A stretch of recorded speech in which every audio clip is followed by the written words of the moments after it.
If you looked at the life of Joaquin El Chapo Guzman, you might think it is from a Hollywood movie script. From assassination attempts, worldwide domination of the illicit drug trade, and encounters with movie stars deep in the jungle are just some of the highlights of Joaquin El Chapo Guzman's life.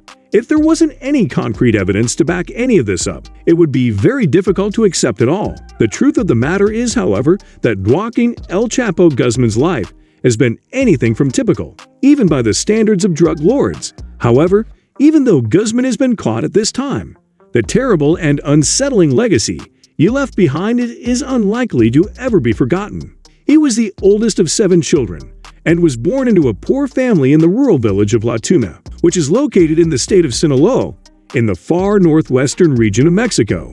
His father, Emilio Guzman Bastillos, and his mother, Maria Consuelo Lora Perez, both made their living off of the land. In the 1970s, when he was still in his early teens, Joaquin Archivaldo Guzman Lora began his rise to the top of the drug world as a prolific marijuana dealer. He earned the nickname El Chapo, which translates to shorty in Spanish, due to his 5'6" size. After some time, he worked his way up to trafficking cocaine in western Mexico, under the tutelage of the boss of the drug trade, Miguel Angel Felix Gallardo. It wasn't until after Gallardo's arrest in the 1980s that Guzman truly entered the major leagues of international drug trafficking and created the infamous Sinaloa cartel. Soon after, Guzman would be arrested and serve a total of 8 years behind bars throughout the 1990s before making his escape in 2001. Even though he was imprisoned, the power of his cartel continued to increase. And at one point in time, he was accountable for the distribution of roughly 1/4 of the world's supply of illicit drugs through his business. The fact that members of El Chapo's family are deeply involved in the drug trade has unfortunately resulted in the deaths of many of El Chapo's loved ones. His brother Arturo was murdered while he was imprisoned. His son Edgar was killed during the attack.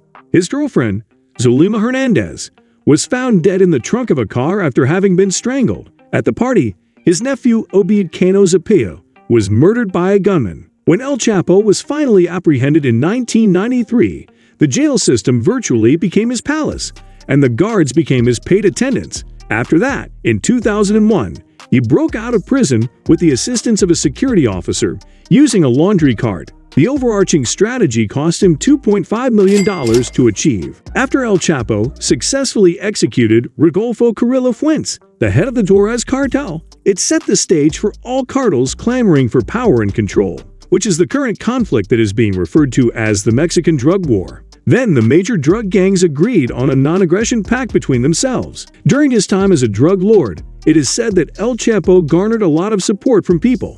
The majority of his cartel's money comes from drug trafficking in the territory he controls. El Chapo was also responsible for injecting money into the economy, repairing infrastructure, and assisting the needy during his reign. He built a commercial and maritime empire to facilitate his drug trafficking operations. This indicated that he did not involve any other parties in the drug trafficking business, and instead maintained complete control over it himself. In 1993, a bounty was slapped on El Chapo's life. At the Guadalajara airport, assassins found his car, or at least suspected it was his car, and fired shots from assault rifles into the vehicle. In reality, El Chapo was somewhere else, and he was traveling in a green car only a short distance away. The assassination of Cardinal and Archbishop of Guadalajara Juan Jes Posadas Ocampo and 6 other individuals in the attack received attention all over the world and made El Chapo a well-known name, resulting in the deaths of all 7 people. There are other reports similar to this one,